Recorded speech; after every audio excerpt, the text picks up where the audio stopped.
Culture Média sur Europe 1, 10h, 11h30 avec Thomas Hill et vos invités ce matin. Oui, Thomas. je reçois ce matin les comédiens Arnaud Ducré et Tom Villa en très grande forme dans Panique au Grand Magasin sur TF1 le 15 décembre. Un peu plus tôt que l'épisode de l'an dernier d'ailleurs, qui s'appelait Panique au 31 et qui avait cartonné. 4,5 millions de téléspectateurs un 30 décembre. C'est très fort, c'est très rare. J'imagine que TF1 vous a vite commandé le numéro suivant. Oui, c'est ça, effectivement. Dès le lendemain Non, assez rapidement, mais c'est vrai que le premier, on avait eu 1 an et demi pour le travailler, et là, on a eu du coup moins d'1 an. Donc là, le chrono était lancé. C'est juste notre souci, c'était ça. On avait eu un peu, on était tranquille pour le premier, on va dire, tranquille dans le timing, et là, c'est vrai qu'on s'est dit, bon, est-ce qu'on va être capable ? A priori, quand ils l'ont vu, ils nous ont dit, c'est bon. Parce que c'est un genre très particulier, et donc qui demande énormément de temps, énormément de boulot, vous allez nous raconter ça, mais c'est un genre assez rare à la télé, on pourrait appeler ça quoi, un film à sketch. Comment vous dites? Film choral, fiction sketch.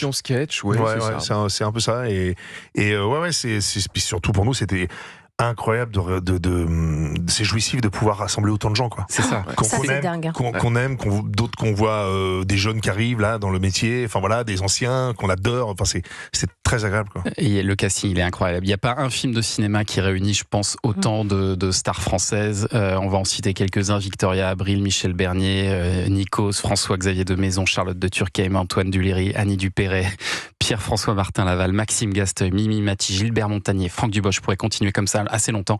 Philippe Croison.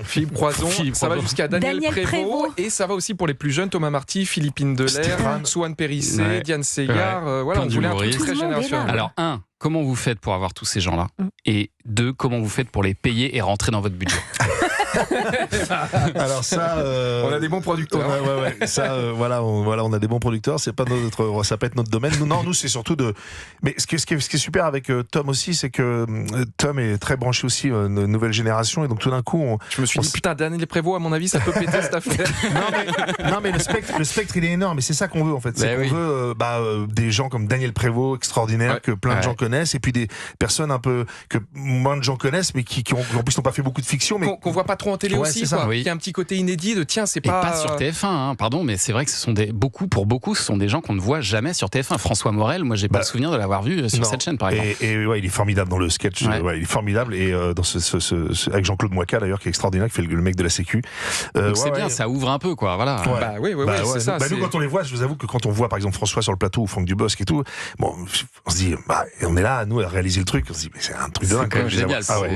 Et alors, c'est une écriture aussi très particulière, parce que vous devez écrire pour 40 comédiens, ça doit être très compliqué, ça. Est-ce que vous écriviez avant de savoir qui allait jouer, ou c'est taillé sur mesure en fonction du comédien? C'est les deux. C'est les deux, ouais. Par exemple, Lionel Astier, qui fait mon père, le premier qu'on avait fait, Panique au 31, dans la boîte de nuit, là, on avait vraiment écrit pour Lionel, on pensait à Lionel vraiment, quoi. Et heureusement qu'il nous a dit, parce que je me suis dit, mais comment? C'est-à-dire qu'on faisait vraiment la voix de Lionel quand on écrit avec Tom tous les deux. On fait la rythmique de Lionel Astier.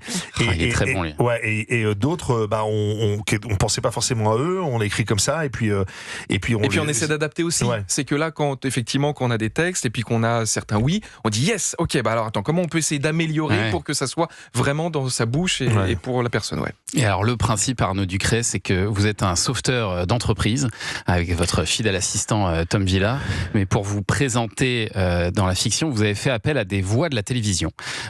Vous devriez en reconnaître quelques-unes. Écoutez. Arnaud. C'est l'homme qu'il vous faut pour sauver votre entreprise si vous êtes en détresse financière, un profil atypique entre Bernard Tapie et Philippe Etchebest. C'est l'homme que tout le monde s'arrache. Un véritable golden boy à qui tout réussit une ascension fulgurante, puisque en moins d'1 an, il est passé de petit patron de PME à homme providentiel. Time Magazine l'a élu entrepreneur de l'année. Une petite PME en détresse devient, grâce à lui, une multinationale en pleine forme. Là aussi, ils sont tous là. Vous aurez reconnu notamment Gilles Boulot, Isabelle Iturburu, Anne-Elisabeth Lemoine. Ils ont tous joué le jeu. Vous êtes incrustés dans leur plateau. Ils ont joué le jeu. Anne-Elisabeth Lemoine, je l'appelle, et je lui dis Lemoine. Anne-Elisabeth Lemoine, pardonnez-moi. Anne-Elisabeth Lemoine, je l'appelle et je lui dis oui, c'est Arnaud, ça va? Et je me dis, attends, c'est vendredi, je fais ma sieste. Je t'ai réveillé en pleine sieste. Je me suis dit, c'est peut-être pas le bon moment pour le demander. Et elle me dit, mais bien sûr, Arnaud, n'hésite pas, vas-y, avec grand plaisir. Et voilà, quoi. Et donc après avoir sauvé une boîte de nuit, là, le défi cette année, c'est de sauver un grand magasin au bord de la faillite. Les magasins Super Chouette, tenus par Monsieur Chouette, incarné par Antoine Duléry. On s'est pas pris la tête. Non. Voilà, c'était très clair. Pour ça, c'était clair. Un grand magasin qui a du mal à résister à la concurrence d'Internet. Et alors là, pour le coup, c'est vraiment d'actualité. Alors, vous savez quoi, on s'est dit, mais effectivement, quand on a vu ce qui se passait en ce moment, on s'est dit, C'est ça. Parce que dans l'actu, on a vu que le BHV faisait appel à Chine pour essayer de remonter la pente. Eh bien, vous aussi, à votre manière, vous faites appel à des Chinois. Il y a quand même une résonance avec l'actualité. Je sais pas si c'est Maxime Gastoy arrive, qui est très drôle dans le passage de Maxime Gastoy, il est formidable, et il vient, il nous dit, voilà, j'ai ouï dire qu'il y a 12 bus de touristes chinois qui vont passer de Paris, qui vont aller jusqu'au Mont-Saint-Michel, et avant d'aller au Mont-Saint-Michel, je les amène chez vous. Et ce qui est vrai, c'est que les touristes chinois, c'est 20% du chiffre d'affaires des Galeries Lafayette et tout. C'est énorme. C'est pour ça d'ailleurs qu'ils ont même un magasin rien que pour eux en cosmétique là, en face des Galeries Lafayette, pour ceux qui connaissent. Et puis des vendeurs qui parlent mandarin, cantonais et tout. Voilà, et voilà, donc ça va être un des axes. Est-ce que ces touristes vont pouvoir passer nous voir, et on prépare cette venue. Voilà. Et c'est évidemment un super terrain de jeu pour vous, les grands magasins, parce qu'il peut y avoir énormément de monde, énormément de personnages. J'imagine que vous avez réfléchi à d'autres projets au départ avant d'arriver sur les grands magasins, où ça a été une évidence pour vous? Ça a été assez rapide. En fait, on s'est dit, bon, ok, on fait une possible suite. Entre Arnaud et moi, on s'est dit la boîte de nuit, on n'était pas chaud parce qu'on l'avait déjà fait et il y avait encore plein de choses à dire, mais on s'est dit on va faire redite. Donc on s'est dit où est-ce qu'on pourrait aller dans un lieu que tout le monde connaît, qu'on soit riche, pauvre, jeune ou vieux, le grand magasin, et ça représente vraiment les fêtes de Noël. Donc c'était un peu une évidence, quoi. Ouais. Et là, alors tout le monde s'en mêle, y compris la mère d'Arnaud, jouée par Michel Bernier, ou votre père, donc interprété par Lionel Astier, qui dit de vous que vous êtes une lumière, mais une lumière très faible, plus proche d'une bougie. J'ai beaucoup aimé cette réplique. On est plus proche de la bougie. On est plus proche de la bougie, là. Et globalement, tous les deux, vous êtes quand même vraiment entourés d'une bande de bras cassés, quoi. Que ce soit les gens qui soient sur place au départ ou les gens que vous recrutez, il n'y a que des bras cassés. On voulait aussi rassembler ceux qu'on a vus sur le premier épisode de Panique dans la boîte de nuit, au Passo Club, dont Élodie Pou, Jean-Claude Moika, qui nous avait dit Cartman, qui nous avait dit oui tout de suite, et on avait été honorés qu'ils nous disent oui tout de suite, et on espérait, parce qu'on voulait les garder avec nous, cette petite team, et ils nous ont dit avec grand plaisir, Arnaud, ils sont revenus, quoi. Donc mais par contre, je les garde parce que je les aime, mais je suis vraiment pas aidé, quoi. La compétence est rarement au rendez-vous, quoi. La compétence, c'est Pierre-François Martin Laval, Pef en gardien de nuit. Qui pense qu'il préfère venir le matin parce que la nuit pour lui c'est compliqué. Et qu'il a peur du noir. Et avec un beau travail de perruque. Non, il est passé en Turquie, ça n'a rien à voir. Et qui quand même me dit, si vous êtes là quand même, c'est pour surveiller s'il y a des voleurs, et qui me dit, s'il n'y en a pas, est-ce que je peux rentrer plus tôt? Ça va être compliqué. C'est magnifique. Et alors vous écrivez et vous réalisez ensemble, tous les deux, Tom Villa, Arnaud Ducré. Combien de temps ça vous a pris cette histoire? Parce que je me dis que ça doit vraiment être un boulot costaud, quoi. Avec l'écriture ou juste le tournage? Toute l'écriture, le tournage. Un an. Ça vous a pris toute l'année. Ah ouais, on s'y est remis dès le 15 janvier à peu près. On a écrit pendant 3 mois, tous les jours on se voyait pendant 3 mois, et puis après on a commencé la mise en production. On a travaillé avec Julien Bloch aussi, qui a co-réalisé avec nous. Et puis tournage là, début septembre, et puis montage dans la foulée. Et tournage en plusieurs parties ou pas? Parce que je me dis, pour réunir tous ces gens au même moment, ça doit être très compliqué.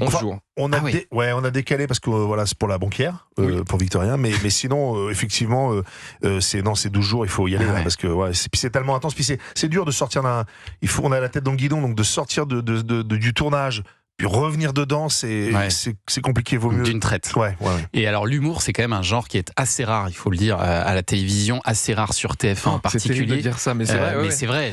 Mais c'est vrai qu'on en a marre des meurtres, en fait. Trop de meurtres. Voilà. Mais pourquoi? Il faut expliquer aux gens pourquoi c'est rare. C'est parce qu'en général, quand on arrive avec un projet humoristique devant une chaîne de télévision, il y a un mot qui revient systématiquement, c'est l'humour, c'est segmentant. C'est-à-dire, on ne rit pas tous des mêmes choses. En revanche, on peut tous pleurer des mêmes choses. Est-ce que TF1, ils vous ont mis des barrières? Est-ce qu'ils vont filtrer certaines vannes? Comment ça s'est passé avec eux? Non.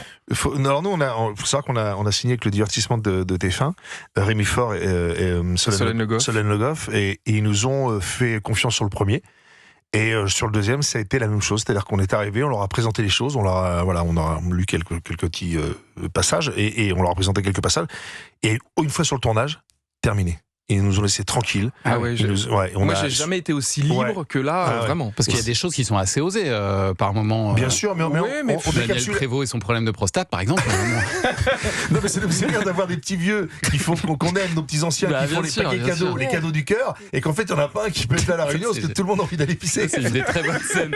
C'est une des très bonnes scènes de ce Panique au grand magasin. C'est donc le 15 décembre, 21h10 sur TF1. Vous restez encore un petit peu avec nous, Arnaud Ducré et Tom Villa, parce qu'on va aller faire un petit tour dans vos carrières respectives dans un instant sur Europe 1. Ça va être court.